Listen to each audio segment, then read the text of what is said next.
I'm the type of guy that I'm a movie buff, and I always love to see film of behind the scenes, like how the movie was made, the crew, and how it's done, how long it took, what the actors were really like off camera. I always like those stories. So I have a little backstory here that's just it's just unbelievable. It's unbelievable. So unlike other channels, I wanna make my stories as gripping and as possible. So there's a bunch of reasons why 24 Sandford Road played a big part in my life, my early life, right up until this day, until this present time. It was a place that was a headquarters for 3 or 4 murderers. There was 7 murders that were planned, plotted, or people who did them lived there. It was like Murder Incorporated headquarters. So I thought, let me go there and knock on the door and see if I can talk the owner into letting me in the property like I did 25 years ago.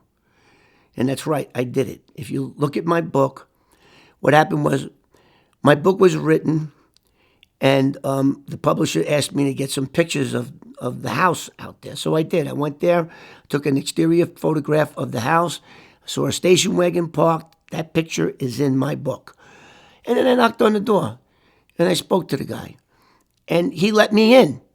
He let me in. I told him when I was there. I told him I lived there. And the guy let me in. And I'm also a private investigator. And I do workers' comp. And part of our pretext is, when working a case, is making door contacts to neighbors and stuff. So I'm very experienced in getting people to talk to me. I'm very experienced in that. So I thought, you know what? Let me go over there and see if I can do the same thing. Knock on somebody's door. This time I have a book with their picture of their house in there. And I really want to know if that person knew what happened 41 years ago. And if they did, how could they live in a house like that? So myself and my producer decided that we're going to go. And the trip is 2,800 miles away. And instead of getting on a plane with COVID, we decided to make a road trip. So we're driving, and we have 25. Now, I'll stop right there. We also found out that the house was sold in November of 2020. So that really got me excited when I found that out. This was prior to our leaving. I said, wow, it's a brand new owner. Do they know what happened in that house? I need to interview them. Let's get in the car and go. So during the first 2,500 miles, we're in Pennsylvania. We're going east. And it's just bugging me that the house was sold in November of 2020 and the price was $390,000. And I said, that can't be right. That neighborhood those houses are over half a million and up to $1 million. That something was wrong. And it said Caldwell Bank. And I said, do me a favor. And then it had a name popped up. And it was the name of an Asian female. And it just rang true. I said, check to see if she is a realtor. And sure enough, she was a realtor. We dug a little deeper, and then we come to find out that, holy crap, the person that bought it in November redid it, refurbished it, and it's up for sale now. We're 300 miles away. We do a little more digging, and we learn that there's an open house between, I think it was 1 and 4. Well, my GPS told me that we're going to be there at 2. Huh? Are you kidding me? My problems of how I'm going to get into the house is now solved. Because when I drove up to the house, The door was literally wide open, and people were going in and out of it.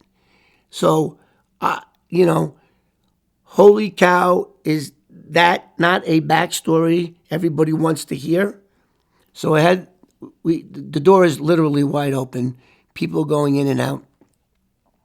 So I had the cameraman, I said, go in first and film me walking through that door again. And again, I like to think of myself as a pretty tough guy. But when it comes to what happened there and going in that house again after, well, it was really 27 years, but going into that house again, I wanted that to be on film. And we did catch that on film. The cameraman went in first. I followed. And then I started, well, as soon as you walk in the door, that's where one of the murders took place. The other one took place in the dining room, and the one with the boy took place in the kitchen. There was a back door. He was trying to get out. And so then we started touring the house. I went into the bedroom where Beth and I stayed. I went into Bobby's room where he stayed. Went into Alice's room. I mean, there was a lot of renovation. The house did not look like it did upstairs, but downstairs did. And that's where the murders took place. So it was very, very eerie, very, very emotional. Probably one of the most emotional times of my life. Because I guess as you get older, you get more emotional, I guess. I don't know. But I'm having a very hard time doing this interview right now. We had to do it a couple of times over because I just lost it. It's unimaginable to me how anyone could harm a child, much less the way that little boy was killed. Innocent. He didn't put himself there. It was just a horrific.